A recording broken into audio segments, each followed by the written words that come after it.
All right, let's talk about something that is completely shaking up classrooms everywhere. We're talking about artificial intelligence. And it's making all of us, students, teachers, parents, ask some really big questions about what the future of learning is even going to look like. And really, when you strip it all away, it kind of boils down to this one single question. Should we let students use AI for their homework? Now, that might sound simple, but trust me, the answer is anything but. It gets into what it means to learn, what's fair, and yeah, what cheating even means anymore. Okay, so first up, the new study buddy. Look, to even get into this debate, you've got to understand just how common this stuff already is. I'm talking about tools you've probably heard of, like ChatGPT, Claude, and Gemini. For millions of students, these aren't just tools. They're basically their new study buddy. And let's be super clear here. This isn't some sci-fi movie about the future of education. It's the present. It feels like it happened overnight, right? AI went from this kind of nerdy tech thing to a staple in the classroom. It's here, it's being used as we speak, and frankly, schools are just trying to keep up. So what does this actually look like in practice? Well, for students, it's pretty much everything. Need help with an essay outline? Done. Stuck on a ridiculously hard math problem? AI's got you. It's like having a personal tutor on call 24/7, one that can even slow down or speed up depending on how you're doing. And hey, it's not just for students. Teachers are getting in on it too, using AI to handle the boring stuff, like some grading and admin tasks, so they can spend more time, actually teaching.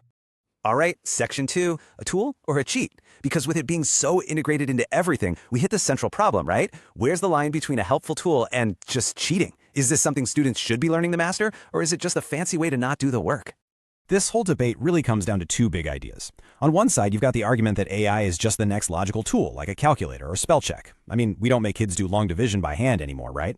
The thinking here is that this prepares them for the future, for a world where AI is everywhere.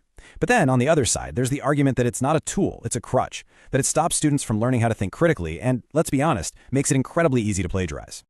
And this just blows up our whole idea of what cheating even is. Seriously, think about it. Is using AI to fix your grammar cheating? What about using it to come up with ideas for a paper? Or what if you ask it to just polish a paragraph that sounds a bit awkward? The lines are so blurry now, and the old rulebooks just don't apply. So let's talk about the next piece of this puzzle, fairness on the line. Because this whole issue goes way beyond one student and one assignment. We're now talking about massive questions of fairness and equality for everyone. Here's one of the biggest worries, a new kind of digital divide. The best, most powerful AI tools, they're usually not free. You need a subscription. So what happens? Students in wealthier school districts get access to these amazing, cutting-edge AI assistants, giving them a huge leg up. Meanwhile, students in schools with fewer resources get left behind. It's just making an already unfair gap even wider. And it doesn't stop with fairness. There are some other kind of hidden dangers we need to talk about. First off, these AIs can hallucinate, which is a fancy way of saying they just make stuff up and present it like it's a fact. Then there's bias. These models learn from the internet, so yeah, they can pick up and even amplify all the biases and stereotypes that are already out there. And to top it all off, major questions about privacy. Who's collecting all this student data, and what are they doing with it? Okay, so with all these issues on the table, what are the people in charge actually doing about it? Let's look at how the rule makers are responding. And spoiler alert, the reactions are all over the map. The honest answer is, everyone is just scrambling. There's no single game plan. You've got some schools that have just banned AI tools outright, total ban. Then you have others that are leaning in, saying, okay, you can use it, but you have to tell us how. And a whole bunch are starting up AI literacy classes to try and teach students how to use this stuff the right way. It's basically one giant live experiment happening right now. Now, if you look at the government level, things get even more interesting because everyone has a totally different idea. In the European Union, they're heading towards heavy-duty regulation with their EU AI Act. The United States, more of a let's be careful approach, focusing on transparency. And then you've got China, which is going all in, pushing AI into classrooms as fast as possible, but with very tight government oversight. And all of this brings us to the big finale, our AI future. So where does this leave us? What is the classroom of tomorrow actually going to look like? Right now, it looks like there are a few different ways this could all play out.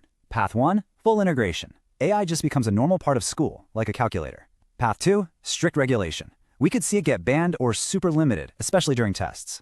Path 3, maybe the most realistic one, is a hybrid model. You use AI for some things, but have AI-free zones for others. And then there's Path 4, the really futuristic one, the AI teacher, where AI assistants are just part of the classroom. And really, it all comes down to this idea right here. This quote nails it. The choice we have to make is, are we going to make AI serve our goals for education, or are we going to let the technology itself change what we think education is supposed to be? Tool or crutch? That's the decision. So there it is. The test is here, and it's not on paper. The real question for all of us isn't if AI is going to change education. It already is. The question is, how are we going to choose to shape that change? How will we choose to learn?